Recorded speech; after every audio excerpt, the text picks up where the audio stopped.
ആ തരത്തിൽ ഒരിക്കൽ പോലും ക്യാമറ നേരെ വച്ചിട്ടില്ല. വാലിബനും അത്തരത്തിൽ ഗ്രാമർ തെറ്റിച്ച സിനിമയാണ് മോഹൻലാൽ. നിങ്ങൾ ആദ്യമായിട്ടാണ് ഈ ചാനൽ കാണുന്നതെങ്കിൽ എല്ലാവരും ഒന്ന് സബ്സ്ക്രൈബ് ചെയ്ത് ബെല്ലൈക്കൺ അമർത്തി ലൈക്ക് ചെയ്യാൻ ശ്രമിക്കുക.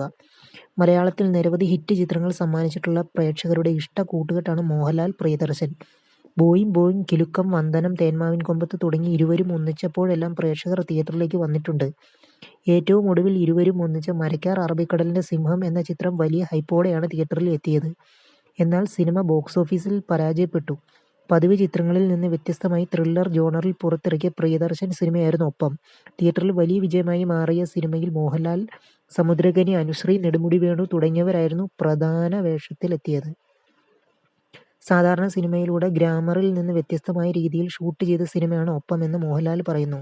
കാഴ്ചയില്ലാത്ത ഒരാളുടെ സിനിമയായതിനാൽ ക്യാമറ നേരെ വെച്ചിട്ടില്ല. ഒപ്പത്തിലെ ഷൂട്ടുകൾ എടുത്തതൊന്നും ഞാൻ അഭിനയിച്ച മലൈക്കോട്ടെ വാലിബൻ എന്ന സിനിമയിലും അത്തരത്തിലും ഒന്നായിരുന്നുവെന്നും അദ്ദേഹം പറഞ്ഞു. ഒപ്പം എന്ന സിനിമ എടുക്കാം. കാഴ്ചയില്ലാത്ത ഒരാളുടെ കഥയാണെന്ന് ഒപ്പം. സാധാരണ സിനിമയുടെ ഗ്രാമറിൽ ഒരു ഷൂട്ട് വെച്ചാൽ പ്രേക്ഷകരുടെ പ്രൊജക്റ്റീവിൽ തന്നെയാണ് ക്യാമറ വെക്കുക. പക്ഷെ ഒരു കാഴ്ചയില്ലാത്ത ആൾക്ക് അതുകൊണ്ട് കാര്യമില്ല. അതുകൊണ്ട് തന്നെ ആ ചിത്രത്തിൽ ഒരിക്കൽ പോലും നേരെ ക്യാമറ വച്ചിട്ടില്ല. കുറച്ചു സൈഡിലേക്ക് മാറിയതായിരിക്കും.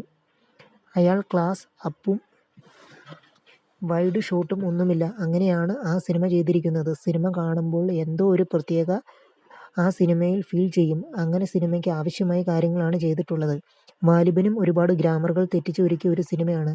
സിനിമ കണ്ടുകൊണ്ടിരിക്കുമ്പോൾ ഒരാൾ അടുത്തേക്ക് ഒരു ക്ലോസപ്പ് ഷോട്ട് വരുമെന്ന് പ്രതീക്ഷിക്കുമ്പോൾ അതൊരിക്കലും വരില്ല. അതിൻ്റെ സ്വാതന്ത്ര്യം സംവിധായകനാണ്, മോഹൻലാൽ പറയുന്നു. നിങ്ങൾ ആദ്യമായിട്ടാണ് ഈ ചാനൽ കാണുന്നതെങ്കിൽ എല്ലാവരും ഒന്ന് സബ്സ്ക്രൈബ് ചെയ്യുക. അതോടൊപ്പം തന്നെ ബെല്ലൈക്കൺ അമർത്തുക.